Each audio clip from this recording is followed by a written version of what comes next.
जय हिंद मेरे डियर साथी, मैं आपका साथी विकास और आज हम देखने वाले हैं डी फार्मा सेकेंड ईयर का ये सब्जेक्ट है फार्माकोलॉजी। फार्माकोलॉजी में ड्रग्स एक्टिंग ऑन आई, मतलब ऐसी कौन सी ड्रग्स है, ठीक है, जो ड्रग्स है हमारी आई पे क्या इफेक्ट करती है उसके बारे में हमें पढ़ना पड़ेगा यहां से। ठीक है, तो लिखिए सबसे पहले क्या होगा, ड्रग्स एक्टिंग ऑन आई मतलब दो drugs which are use to treatment of eye problem, मतलब ऐसी ड्रग्स जो क्या कर देती है, आई में कोई भी प्रॉब्लम होती है, मतलब हमारे आंख में कोई भी प्रॉब्लम होती है उसे ट्रीट करने के लिए जिस ड्रग्स का यूज किया जाता है उसे हम क्या बोलते हैं, ड्रग्स एक्टिंग ऑन आई पे बोलते हैं। ठीक है, तो इसमें सबसे पहले हमें पढ़ना पड़ेगा क्या, मियोटिक। मियोटिक हमें पढ़ना पड़ेगा। मियोटिक एक्चुअल में होता क्या, जब हमारी आई में प्यूपिल होता है वो क्या हो जाता है, कॉन्स्ट्रैक्ट कर जाता है, मतलब ऐसे वो सिकुड़ जाता है। क्या हो जाता है, सिकुड़ जाता है, तो उस कंडीशन को हम क्या बोलते हैं, मायोटिक बोलते हैं। ठीक है, तो ये पहला मायोटिक के हम पूरा डिटेल में पढ़ना पड़ेगा। देखिए आपके सिलेबस में कुछ भी यदि है तो समझिए उसे पूरा डिटेल में आपको क्या क्या बताना पड़ेगा।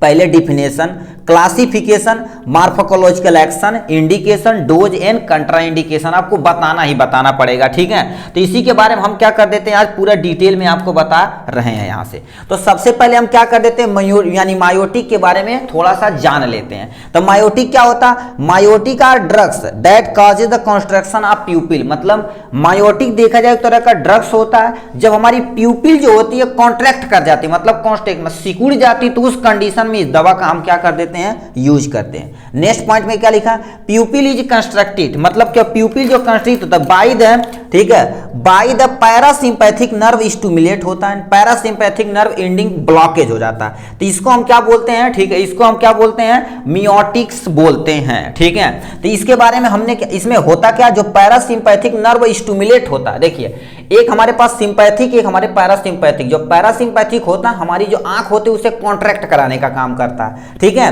तो ये हो गया। और पैरासिम्पैथिक जो नर्व एंडिंग को क्या कर देता है, जो सिंपैथिक है उसे क्या कर देता है, डायलेशन करने का काम करता है। ठीक है, मतलब ये वाला जो प्रोसेस है इसको ये मतलब सिंपल से याद रखना, जो आपका सिंपैथिक वाला पोर्शन है उसे क्या कर देता है, ये ब्लॉक कर देगा। ठीक है, और ये वाले को भी क्या कर देगा, ये दोनों को ब्लॉक कर देगा, मतलब जो कॉन्ट्रैक्ट और रिलैक्स कर रहा था उसे क्या ब्लॉक कर देगा, जिससे हमारी प्यूपिल क्या रहेगी, कॉन्ट्रैक्शन खत्म हो जाएगा। ठीक है, तो इसके बारे में हम नीचे दे रखा है हमें क्लासिफिकेशन के बारे में, तो पहले हम थोड़ा सा बना ले।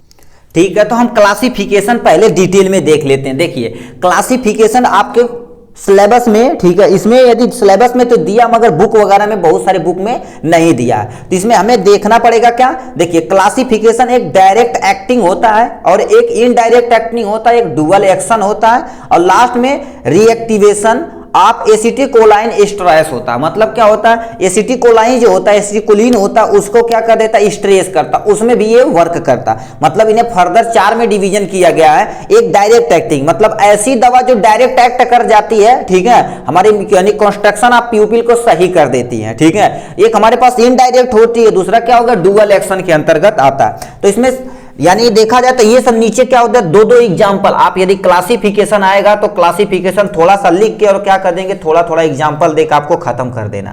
ठीक, तो इसमें सबसे पहला दे रखा है एसिटिकोल, यानी एसिटाकोलाइन जो होता है, ठीक है, ये आपका एग्जाम्पल है। दूसरा क्या होगा, बेथानाकोल होता है, मेथनाकोल होता है, ये भी आपका ड्रग्स एक्टिंग है, मियोटिक पे किया जाता है, वो भी डायरेक्ट के अंतर्गत आता है। इनडायरेक्ट में तुम्हारे पास क्या होता है, फियोस्टिग्मीन होता है और नियोस्टिग्मीन होता है और डेरा, ठीक है, डेमाकैरियम होता है, डेमाकैरियम होता है, ये आपका इनडायरेक्ट एक्टिंग के अंतर्गत आते हैं। डुअल एक्शन में वो ड्रग्स आते हैं जो क्या कर देते हैं, दोनों के काम करते हैं, मगर एक्चुअल में देखा जाए तो इसका एग्जांपल नहीं है। ये वाला जो प्रोसेस है, ठीक है, ये आपका क्या हो गया, रीएक्टिवेशन। ठीक है, रीएक्टिवेशन ऑफ एसिटिकोलिन स्ट्रेस होता है, इसका ये एग्जांपल है। ठीक है, इसे आप थोड़ा सा देख लीजिए, इसका एग्जांपल यहां इसे लिखना चाहिए था एक्चुअल में। ठीक है, तो ये इसके बारे में क्लासिफिकेशन के बारे में था। नेक्स्ट पे हम चल लेते हैं, जो आपके सामने दे रखा किसके बारे में, यानी फार्माकोलॉजिकल एक्शन के बारे में, मतलब ये कहां जा कि किस पे एक्शन पे काम करता है उसके बारे में आपको बताना पड़ेगा इसमें। ठीक है, तो इसमें दे रखा कंस्ट्रक्शन ऑफ प्यूपिल, जो प्यूपिल है उसे क्या कर देती है, कॉन्ट्रैक्ट यानी कॉन्स्ट्रैक्ट कराते, उसमें ये क्या कर देता है, सही करने में, सही यानी ट्रीट करने में यूज किया जाता है। इंक्रीज द टीयर सिक्रीशन, मतलब यदि किसी पर्सन को यह फार्माकोलॉजिकल एक्शन हो रहा है तो समझ लीजिए यदि उसे आप यूज कर रहे हैं तो इंक्रीज हो जाती है टीयर सिक्रीशन, मतलब जो आंसू का सिक्रीशन वो क्या कर देता, थोड़ा सा तेज हो जाता है। ठीक है, इसके बारे में यहां से दे रखा, ठीक है। अब स्टूमुलेट द स्वेट ग्लैंड, जो स्वेट ग्लैंड होती है क्या कर देते हैं, उसे स्टूमुलेट कर देता है, ठीक है। अब देखिए जितना स्वेट हमारी शरीर से निकलेगा उतना हमारे लिए क्या होगा, कंस्ट्रक्शन ऑफ प्यूपिल, उसमें भी ये सही बनाए रखेगा, ठीक है। तो ये क्या कर देती हैं, स्टूमुलेट कर देती हैं फार्माकोलॉजिकल एक्शन के तौर पे, ठीक है। अब इसका इंडिकेशन देखा जाए तो इंडिकेशन में तुम्हारे पास क्या आ जाते हैं, इतने आते हैं, जैसे ग्लाइकोमा हो गया, ठीक है। काउंटर इफेक्ट ऑफ यानी माइडेट्रिक हो गया, ये भी आपको पढ़ना पड़ेगा, सिलेबस में आपके है।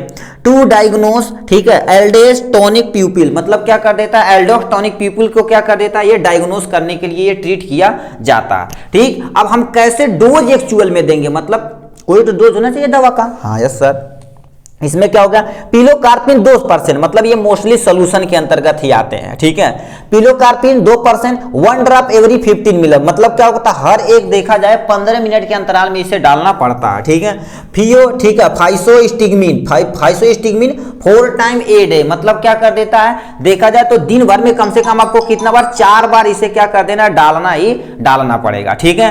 और नेक्स्ट में लिखा है डेमाकारियम, डेमाकारियम क्या होता है, ट्विंस ए डे, मतलब एक दिन में कम से कम आपको क्या कर देना, 2 बार डालना पड़ेगा, इसे आप बीडी भी लिख सकते हैं, ठीक है। और नेक्स्ट में यहां से लिखा है यानी कार्बाचोक, यानी कार्बाकोल जो होता है 0.75 से लेकर 3% होता है, दिन भर में कम से कम आपको कितना बार, 3 बार इसे ड्रॉप डालना पड़ेगा। देखिए ड्रॉप जो डाला जाते हैं, ऑपरेशन ऑप्शन करा जाता है तो कहते हैं 1 घंटा का अंतराल में, 2 घंटा का अंतराल में आपको क्या कर देना, करना ही करना पड़ेगा, ठीक है। ये हो गया इनके बारे में। कॉन्ट्रा इंडिकेशन, मतलब किसे आप नहीं दे सकते हैं, कोई पर्सन हाइपर सेंसिटिव है किसी ड्रग्स के प्रति तो उसे आप प्लीज मत दीजिएगा, ठीक है। लिखा हुआ टाइप 1 डायबिटीज, मतलब जिसे डायबिटीज मिलाइटस हुआ उसे भी आप क्या कर सकते हैं, ये मायोटिक जो ड्रग्स है उसे आप दे नहीं सकते।